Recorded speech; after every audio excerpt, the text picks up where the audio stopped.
What is up, YouTube? It is your boy Shabby Shambles. We're here to talk today about Palantir, ticker symbol PLTR, and their role in the geopolitical landscape. Stay tuned.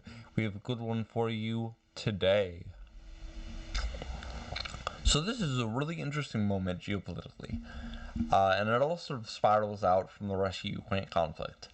And Russia has, in the wake of the starting of the war, shut off gas to Europe, notably Germany, but I believe the rest of Europe as well.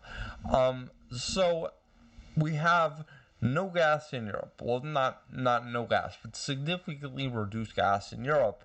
And as you know, Ned Stark will tell you, winter is coming. For those of you that don't know, there are 4 seasons. Winter is one of them, and it's coming, and it's going to be hard. It's going to be hard for Europe because they don't have access to this Russian gas. And Russia was one of Europe's main gas suppliers. So they're sort of scrambling over there. They are needing to find solutions to these problems that they have never really had to find before.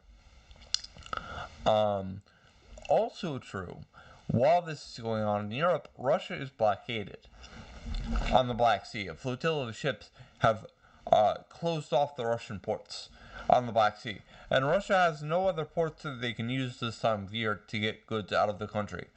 So they have their block of countries that they are trading with, but a significant amount of trade coming from Russia is just shut off. It's basically someone went in there and shut off the valve, right? They hit the stop switch on Russian trade.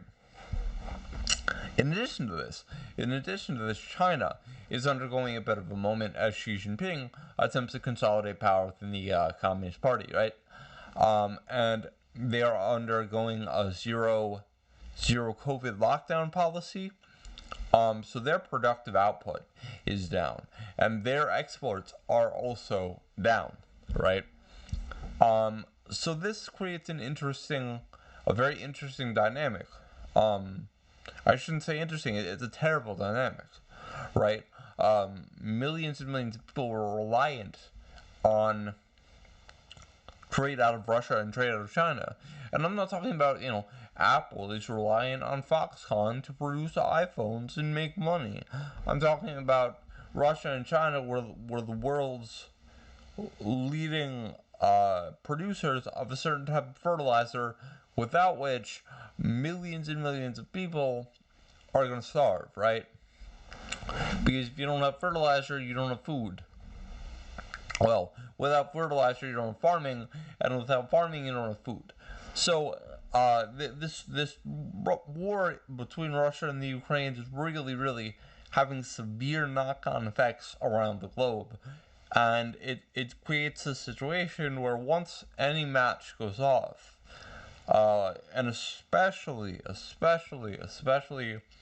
food shortages. And of course, this is going to hit those with,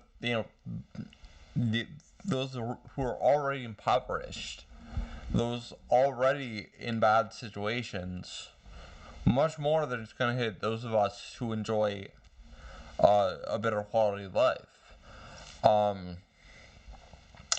And once we get to food shortages, and once we start talking about families not having heat this winter, stuff gets really dangerous, because those are some basic needs. Needs aren't being met. It's going to create a lot of strife. It's going to create a lot of struggle. I mean, you might hate your neighbor, but imagine if your neighbor is eating really well and you haven't eaten for 3 days. That's the sort of stuff we're talking about. Hatfields and McCoys. But larger, right? I mean, but at the scale of cities and nation states. It's really, really a tense situation out there, and we here in America are somewhat insulated from that because of our geopolitical location. We have an ocean between ourselves and Europe, an ocean between ourselves and Asia. We're pretty isolated from from that, and we are pretty self-sufficient when it comes to oil, when it comes to farmland, when it comes to all that, at least for the moment. So we aren't feeling it nearly as much as the rest of the world is, but rest assured, the rest of the world is pretty close to falling apart, right? And once you start looking at it like that, once you start being aware of all this stuff, you start seeing that there are certain flashpoints around the world. There are certain places where revolution could be imminent, where strife is going to create some uncertainty for some of these authoritarian regimes. Saudi Arabia being one of them, Iran being one of them. Iran just kicked off some really, really intense protests that has the Iranian government backpedaling. Notably, a lot of these Middle Eastern countries that saw some turmoil, some strife during the Arab Spring, that didn't go away. I mean, these people, if they are not fed, if they are not taken care of, and they see their leaders eating really well, doing really well, living high off the hog, there's only so much that you can do before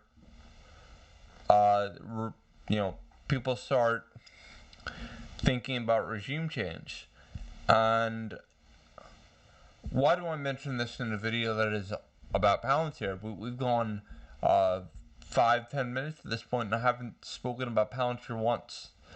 And it's because I think Palantir technology is very, very poised to become a global, a real international problem solver for these problems. Because these problems are logistics problems.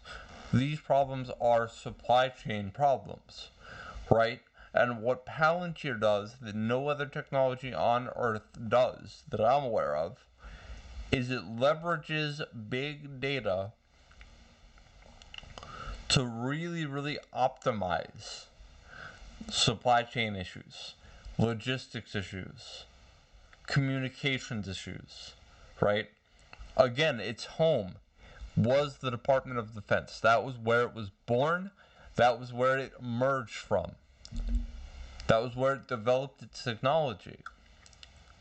Finding these inefficiencies on the battlefield. And so I think it's a really interesting time to be looking at Palantir technology and looking at the world and seeing, oh, stuff's about to change in a really, really fundamental, this isn't, Chicken Little, the sky is falling, but this represents a pretty fundamental change. A change that I think most of us have never seen in our lifetimes. It's the kind of change that I think hasn't come around since the end of World War II, with Bretton Woods.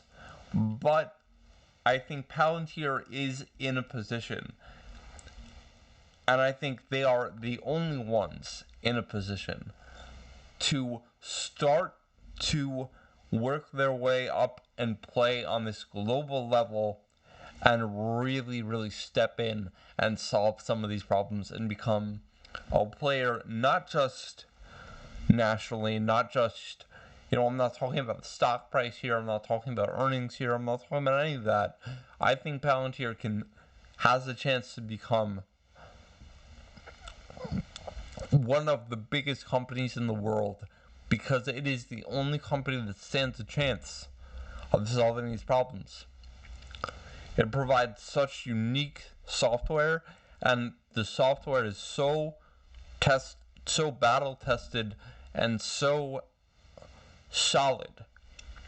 It has so many use cases for both businesses and governments that I think if they play their cards right, and I'm sure they will, I think that they could emerge as a global player. I mean, we were talking about the IPL6 certification, and that's fantastic. That is very, very encouraging news. But even bigger than that, I think they could do something really, really unique and integrate themselves into a real global economy in a way that no other company on earth can.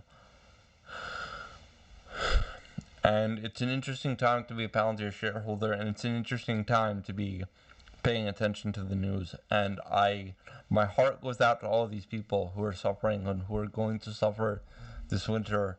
I wish that there was more that I could do for these people, but I'm thankful every day that I'm here making YouTube content and bringing awareness to not just the Palantir brand, but also to some of these problems.